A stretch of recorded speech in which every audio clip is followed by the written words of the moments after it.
Hello दोस्तों, नमस्कार दोस्तों। आज की वीडियो में हम एक बहुत इंपॉर्टेंट क्वेश्चन के बारे में बात करेंगे। दोस्तों, ये ट्रेन से क्वेश्चन लिया गया है। ट्रेन चैप्टर है, काफ़ी इंपॉर्टेंट चैप्टर है। देखिए, ये क्वेश्चन एसएससी के हर एक एग्जाम में लगभग पूछ चुका है। तो चलिए शुरू करते हैं।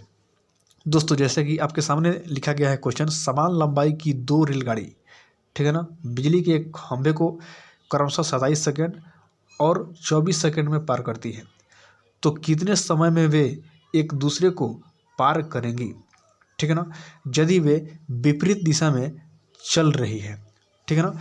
देखिए दोस्तों, एक बात समझिए। मान लीजिए एक ट्रेन है ये, ठीक है ना, एक ट्रेन ये है।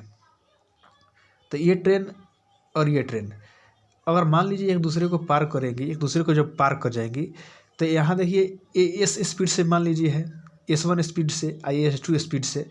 तो जब विपरीत दिशा में पार कर रही है, मतलब विपरीत दिशा का मतलब ये इस दिशा से और ये इस दिशा से, तो एक दूसरे के विपरीत दिशा में है। तो यहाँ रिलेटिव स्पीड होता है S1 + S2, ठीक है ना। हम कॉन्सेप्ट थोड़ा थोड़ा बता दे रहे हैं इसको सॉल्व करने के लिए। अगर मान लीजिए एक ट्रेन ऐसा है और फिर एक ट्रेन ऐसा है और दोनों इस तरह जा रहा है, इस तरफ, तो इसका रिलेटिव स्पीड क्या होगा? दोनों एक ही दिशा में जा रहा है। S1 स्पीड से जा रहा है, S2 स्पीड से जा रहा है, तो इसका रिलेटिव स्पीड होता है S1 - S2। यहाँ S1 बड़ा है S2 से, तब ना इसको पार कर जाएगा, इसको पार कर जाएगा, ठीक है ना। तो ये आप याद रखिएगा, इसमें भी S1 बड़ा होगा या S2 बड़ा हो सकता है, इसमें कोई बड़ा हो सकता है। लेकिन अगर ये ट्रेन इस ट्रेन को पीछा करना है, इसको पार करेगा, तो इसका स्पीड ज़्यादा होगा, सीधी सी बात है। तो ये रहा कॉन्सेप्ट, ठीक है ना। अब चलिए, अब इसको हम सॉल्व करते हैं। यहाँ लिखा गया है, समान लंबाई की दो रेलगाड़ी बिजली के एक खंभे को क्रमशः 27 सेकेंड और 24 सेकेंड में पार करती है। एक बात याद रखिएगा, अगर कोई ट्रेन मान लीजिए बिजली के खंभे को पार करती है, तो वो कितना दूरी तय करती है? जितना ट्रेन की लंबाई है ना, मान लीजिए ट्रेन की लंबाई 50 है, तो 50 मीटर तय करेगा दूरी। जब बिजली के खंभे को पार करेगी, तो जो ट्रेन की लंबाई है उतना वो क्या करेगा? दूरी तय करेगा, ठीक है ना। अब आगे देखिए इस क्वेश्चन में, समान लंबाई की दो रेलगाड़ी बिजली के एक खंभे को क्रमशः 27 सेकेंड और 24 सेकेंड में पार करती है, ठीक है ना। अब मान लीजिए 27 सेकेंड और 24 सेकेंड में पार कर रही है, ठीक ना।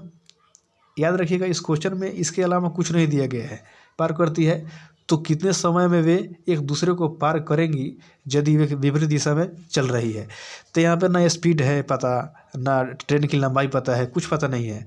तो आपको मानना पड़ेगा, आपको मानना पड़ेगा ये क्या, कि मान लीजिए इस दोनों का आप एलसीएम ले लीजिए। एलसीएम लेंगे तो 216 होगा, ठीक है ना। एलसीएम आपको आता होगा, आई होप। तो 216 हो गया। मान लीजिए 216 मीटर का ट्रेन है, ठीक है ना।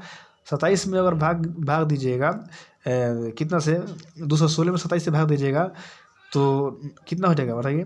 27 8 216, इसका हो जाएगा 24 9, ठीक है ना। तो इतना हो गया। मान लीजिए इतना मीटर पर सेकेंड इसकी क्या हो गई? थी चाल हो गई, क्योंकि जब दूरी में भागा मारेंगे टाइम से तो चाले आता है ना, चाल आता है। तो यहाँ पर ये हो गया। तो अब देखिए, मान लीजिए समान लंबाई की ट्रेन है, तो दोनों हमारा 216 मीटर हो जाएगा। अब कह रहा है कि तो कितने समय में वे एक दूसरे को पार करेंगी यदि वे विपरीत दिशा में चल रही है। तो देखिए, एक ट्रेन इधर से जा रहा है, एक ट्रेन इधर से जा रहा है।